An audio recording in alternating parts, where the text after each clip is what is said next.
ويقول الإنسان وإذا ما مت لسوف أخرج حيا أولا يذكر الإنسان أنا خلقناه من قبل ولم يك شيئا فوربك لنحشرنهم والشياطين ثم لنحضرنهم حول جهنم جثيا. السلام علیکم رحمۃ اللہ وبرکاتہ. بسم اللہ، الحمد للہ، والصلاة والسلام علی رسول اللہ وعلی آلہ وصحبہ ومن والا. کیسے ہیں آپ سب؟ میں امید کرتی ہوں کہ آپ سب اپنی ایمان اور صحت کی بہترین حالت میں ہوں گے. ہماری پچھلی کلاس میں ہم نے شفا کے ٹاپک سٹارٹ کیے تھے اور ہم نے رسول اللہ صلی اللہ علیہ وسلم کے شفا کے بارے میں سٹارٹ کیے تھے. ہم نے مقام المحمود کا ٹاپک یہ دیکھے تھے. آج ہم اسی بات کو آگے بڑھاتے ہیں. سب سے مشہور حدیث مقام المحمود کے بارے میں جو ہمیں ملتی ہے یہ ہے حدیث صحیح بخاری اور صحیح مسلم میں. یہ سب سے ایک بڑی حدیثوں میں سے ایک ہے اور یہ بہت لمبی حدیث ہے لیکن یہ بہت ہی فائدہ مند ہے. تو ہم اس حدیث کو ڈیٹیل میں دیکھیں گے انشاءاللہ. یہ حدیث انس ابن مالک رضی اللہ عنہ سے روایت ہے. یہ حدیث جو ہے یہ متفق علیہ ہے، یعنی سب سے اونچے درجے کی یہ حدیث ہے. انس رضی اللہ عنہ نے کہا کہ رسول اللہ صلی اللہ علیہ وسلم نے کہا کہ اللہ سبحانہ وتعالیٰ نے کہا کہ وہ مومن کو قیامت کے دن جمع کریں گے ویسے ہی جیسے کہ وہ اس دنیا میں جمع کیے گئے تھے. یعنی سارے انسان ایک دوسرے کے ساتھ ہوں گے، ایک دوسرے کو پہچانیں گے جیسے کہ وہ اس دنیا میں ایک دوسرے کو پہچانتے تھے. اور لوگ کہیں گے ہم انہیں ڈھونڈتے ہیں جو اللہ سبحانہ تعالیٰ کے سامنے ہماری شفاعت کرے تاکہ ہم آج کے خوف سے آگے بڑھے.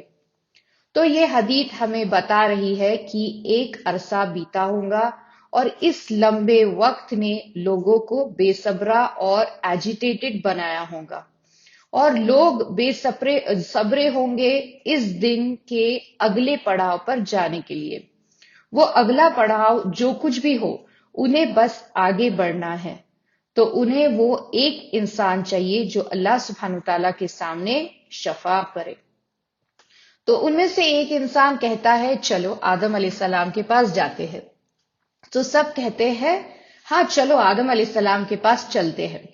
تو پوری انسانیت آدم علیہ السلام کے پاس آئیں گی اور کہیں گی او آدم، کیا آپ دیکھ نہیں سکتے کہ ہم سب یہ کیسے حال میں ہیں اور آپ ہمارے والد ہو اور آپ ہو ابو البشر، آپ ہو جنہیں اللہ سبحانہ تعالیٰ نے اپنے ہاتھوں سے بنایا ہے اور اللہ سبحانہ تعالیٰ نے اپنے فرشتوں کو حکم دیا آپ کو سجدہ کرنے کے لیے اور اللہ سبحانہ تعالیٰ نے آپ کو سب چیزوں کے نام سکھائے.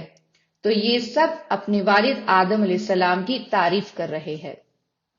وہ سب کہیں گے اشفع لنا عند ربک، آپ ہماری شفا بنو ہمارے رب کے سامنے، آپ ہمارے شافی بنو تاکہ ہم سب اپنے آپ کو آج کے دن کے خوف سے دور کر سکے.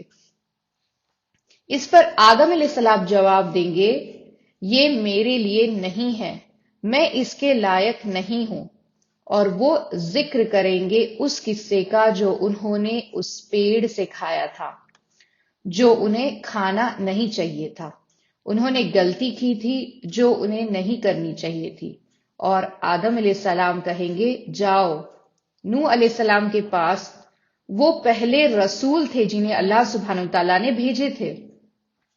آدم علیہ السلام پہلے نبی تھے اور نوح علیہ السلام جو ہے یہ سب سے پہلے جو ہے وہ رسول تھے.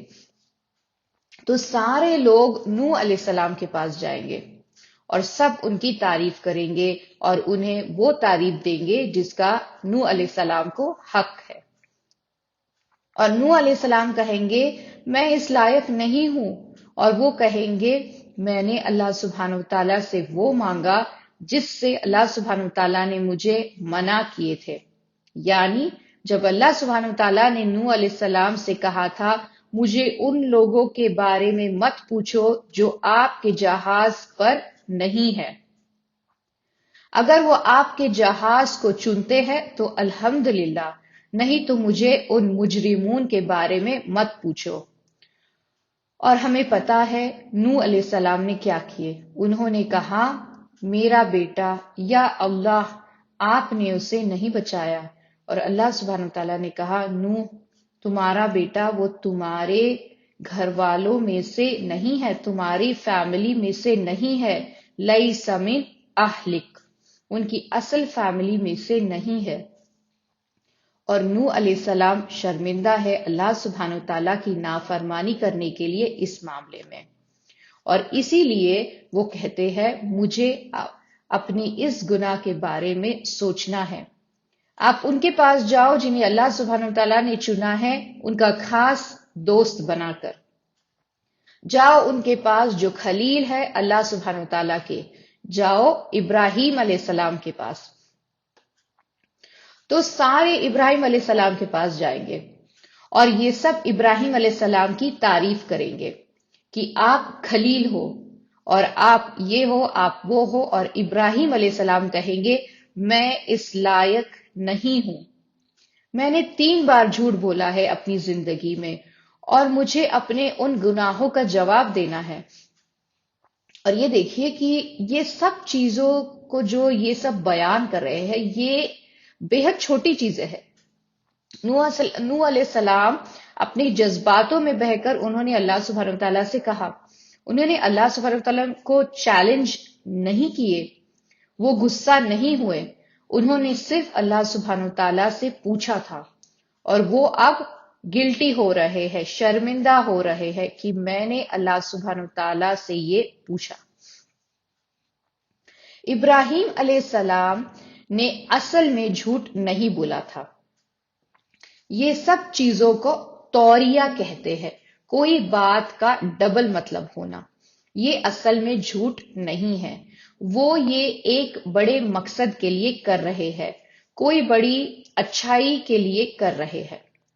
تو جب سارا جو ابراہیم علیہ السلام کی بیوی تھی، سارا کو ایبڈکٹ کرنے کے لیے لوگ آئے، انہیں اغوا کرنے کے لیے لوگ آئے اور وہ انہیں قتل کرتے اگر وہ سارا کے شوہر ہوتے تو ابراہیم علیہ السلام نے کہا یہ میری بہن ہے، ان کا مطلب تھا میری بہن اسلام میں، انہوں نے یہ کہا اپنی جان بچانے کے لیے، تو ان لوگوں نے ابراہیم علیہ السلام کو زندہ چھوڑ دیے ورنہ وہ انہیں قتل کر دیتے۔ اور اب ابراہیم علیہ السلام اللہ سبحانہ تعالیٰ کے سامنے فکر مند ہے کہ انہوں نے کہا یہ میری بہن ہے، اور وہ فکر مند ہے کہ میں اس بات کا اللہ سبحانہ تعالیٰ کے سامنے کیا جواب دوں گا۔ تھوڑا سوچئے کہ ان کے ایمان کی کتنی دہشت تھی کہ انہیں اللہ سبحانہ تعالیٰ کے سامنے اس بات کا جواب دینا ہوگا۔ دوسری بات جو ابراہیم علیہ السلام نے کی تھی کہ یہ کبیرہم، یہ سب سے بڑا بت جو آئیڈل تھا، اس نے سب کو مارا ہے، اس بات پر ابراہیم علیہ السلام فکر مند ہے۔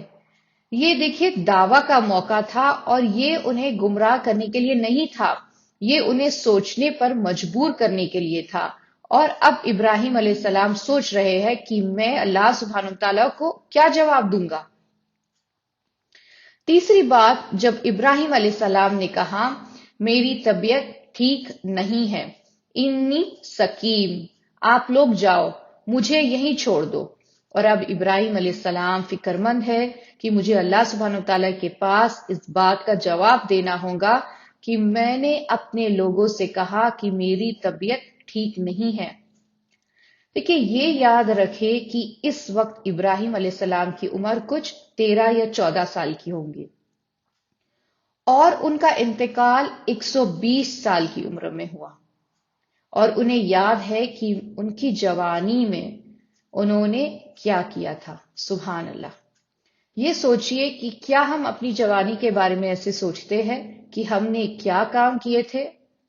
تو ابراہیم علیہ السلام کہتے ہیں میں اس لائق نہیں ہوں، میں اس لائق نہیں ہوں۔ جاؤ آپ ان کے پاس جن سے اللہ سبحانہ و تعالیٰ نے براہ راست یعنی ڈائریکٹلی بات کی تھی، جاؤ موسیٰ علیہ السلام کے پاس۔ تو وہ سب جو ہے موسیٰ علیہ السلام کے پاس جائیں گے، وہ موسیٰ علیہ السلام کی تعریف کریں گے، اللہ سبحانہ و تعالیٰ نے یہ کیے، اللہ سبحانہ و تعالیٰ نے وہ کیے، اللہ سبحانہ و تعالیٰ نے آپ سے طور سینا پر بات کیے، اور موسیٰ علیہ السلام اس پر جواب دیں گے کہ میں اس لائق نہیں ہوں، میں نے ایک بے قصور کو قتل کیا تھا جب میرے پاس کوئی حق نہیں تھا اس کا قتل کرنے کے لیے۔ یہ دیکھیے یہاں پر موسیٰ علیہ السلام نے اس آدمی کو جان بوجھ کر نہیں مارا تھا، موسیٰ علیہ السلام نے بس اس آدمی کو ایک مکہ مارا تھا، انجانے میں اس آدمی کی موت ہوئی تھی۔ یہ ایک خطا تھی، یہ عمد نہیں تھی، یہ ایک حقیقی غلطی تھی، یہ ایک جینوئن مسٹیک تھی۔ یہ آدمی جو تھا یہ بنی اسرائیل کے ایک آدمی کو مار رہا تھا، یہ آدمی ایک ظالم تھا۔ موسیٰ علیہ السلام نے اسرائیلی آدمی کو بچانے کے لیے اس آدمی کو مکہ مارا تھا۔ اس زمانے میں دیکھیے اسرائیلی جو تھے وہ ان پر بہت ظلم ہو رہا تھا، اور یہ آدمی کیا کر رہا تھا، ان میں سے ایک آدمی کو مار رہا تھا، اور اس آدمی کی موت ہو گئی جب موسیٰ علیہ السلام نے اسے مکہ مارا۔ اس پر موسیٰ علیہ السلام کہتے ہیں مجھ سے گناہ ہوا ہے، میں اس لائق نہیں ہوں، آپ جاؤ کسی اور کے پاس، آپ جاؤ عیسیٰ علیہ السلام کے پاس۔ تو ساری انسانیت عیسیٰ علیہ السلام کے پاس جاتی ہے، وہ ان کی تعریف کرتی ہے، وہ کہتی ہے اللہ سبحانہ و تعالیٰ نے آپ کو بنا باپ کے پیدا کیے ہے، اللہ سبحانہ و تعالیٰ نے کہا کن فیکون۔ اس پر عیسیٰ علیہ السلام کہیں گے میں اس لائق نہیں ہوں، اور رسول اللہ صلی اللہ علیہ وسلم نے کہا عیسیٰ علیہ السلام کوئی بھی گناہ کا ذکر نہیں کریں گے، کیونکہ انہوں نے کوئی بھی گناہ سوچا بھی نہیں تھا۔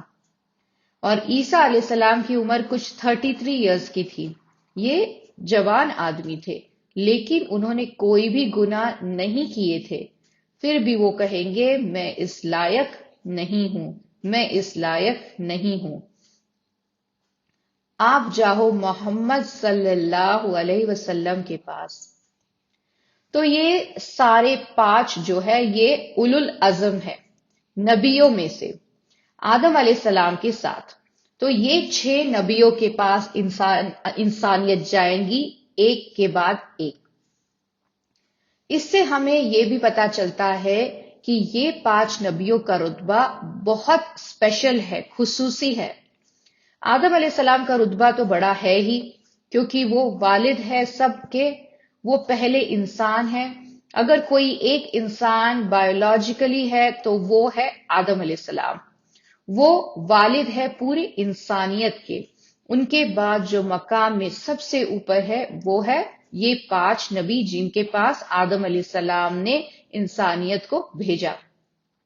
انہوں نے شروع کیے ان کے بعد کے نبی سے نوح علیہ السلام، پھر نوح علیہ السلام انسانیت کو دوسرے 5 کے پاس بھیجتے ہیں ایک کے بعد ایک۔ اسی لیے یہ 5 کو کہا جاتا ہے اولو العزم من الرسل، رسول بے حد بہادر، اولو العزم یعنی ان کی طاقت، ان کی استقامت، فورٹیٹیوڈ، ان کا صبر بہت مضبوط تھا، ان کی ہمت بہت اونچی تھی، اسی لیے اولو العزم من الرسول۔ ان سب سے آخر میں ہے رسول اللہ صلی اللہ علیہ وسلم۔ آخر تاریخ کے لحاظ سے کرونالوجیکلی لاسٹ، لیکن سب سے اونچا مقام ہے رسول اللہ صلی اللہ علیہ وسلم کا۔ ساری انسانیت رسول اللہ صلی اللہ علیہ وسلم کے پاس جائیں گی اور کہیں گی خاتم الانبیاء سید المرسلین۔ ساری انسانیت رسول اللہ صلی اللہ علیہ وسلم کی تعریف کریں گی جیسے کہ ان کی تعریف کرنے کا حق ہے۔ پھر وہ کہیں گے کیا آپ اللہ سبحانہ وتعالیٰ کے سامنے ہمارے لیے شفاعت کرو گے؟ اور رسول اللہ صلی اللہ علیہ وسلم انہیں کہیں اور نہیں بھیجیں گے۔ رسول اللہ صلی اللہ علیہ وسلم کہیں گے انا انا لہا انا لہا، یہ میرا کام ہے، یہ میرا کام ہے۔ تو ساری انسانیت متفقہ طور پر یونینمسلی رسول اللہ صلی اللہ علیہ وسلم کو چنیں گی، سب کی نمائندگی کرنے کے لیے، سب کو ریپرزینٹ کرنے کے لیے۔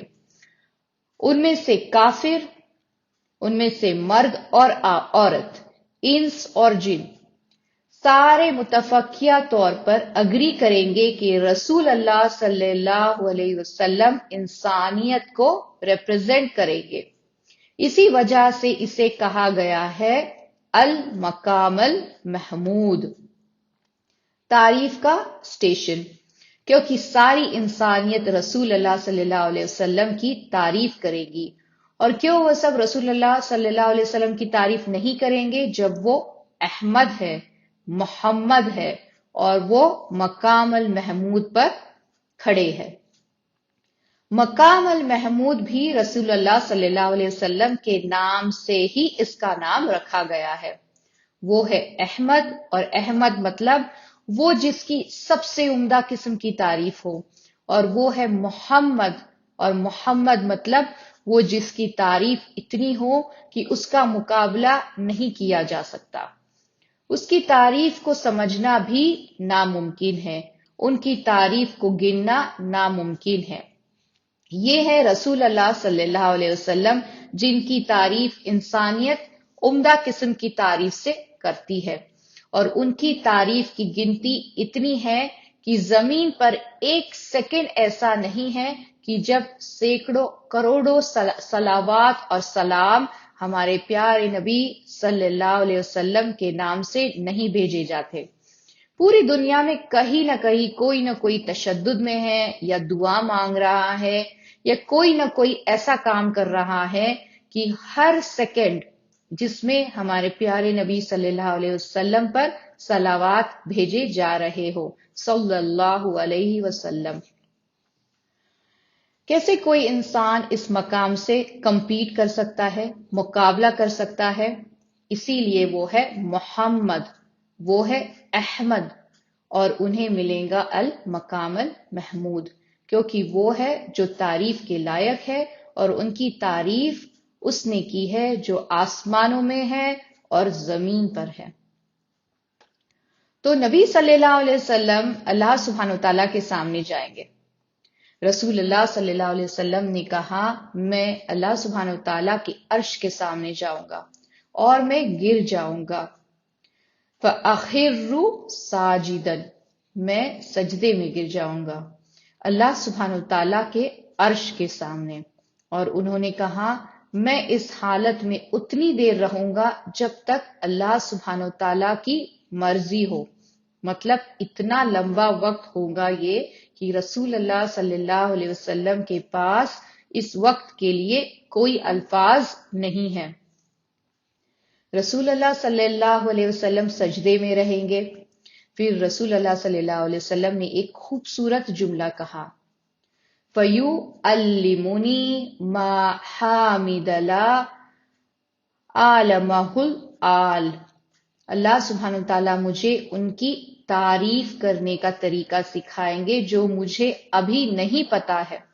یہ دیکھیے، انہیں پتا ہے کہ کیا ہونے والا ہے، لیکن انہیں اس واقعے کے ڈیٹیلز نہیں پتا ہے۔ انہیں پتا ہے کہ یہ ان کا کام ہے اللہ سبحانہ وتعالیٰ کے سامنے سجدہ کرنے کا، اور انہیں پتا ہے کہ وہ اس حالت میں بہت لمبے عرصے تک رہیں گے، اور انہیں پتا ہے اللہ سبحانہ وتعالیٰ انہیں کچھ سکھائیں گے، لیکن انہیں یہ نہیں پتا کہ اللہ سبحانہ وتعالیٰ انہیں کیا سکھائیں گے۔ اور جب میں وہ خاص جملہ بولوں گا تب اللہ سبحانہ وتعالیٰ کہیں گے، یا محمد صلی اللہ علیہ وسلم، ارفع رأسک سل تعطا اشفع تشفع، او محمد صلی اللہ علیہ وسلم، اپنا سر اٹھاؤ، اب تم اپنا سر اٹھاؤ، اللہ سبحانہ وتعالیٰ کے اجازت کے بعد اٹھو، پوچھو اور تمہیں وہ دیا جائے گا۔ ایک جملے میں آتا ہے، یہاں تم بات کر سکتے ہو، شفاع کرو اور تمہاری شفاع قبول کی جائیں گی۔ یہ ہے المقام المحمود۔ حدیث اس سے آگے جاتی ہے، اس سے آگے کی بات انشاءاللہ ہم اپنی اگلی کلاس میں جاری رکھیں گے۔ اگلی کلاس تک آپ سب اپنا خیال رکھے، دعاؤں میں یاد رکھے۔ اللہ سبحانہ وتعالی آپ سب کو اپنے حفظ و امان میں رکھے، اللہم آمین۔ جزاک اللہ خیرن۔ السلام علیکم رحمۃ اللہ وبرکاتہ۔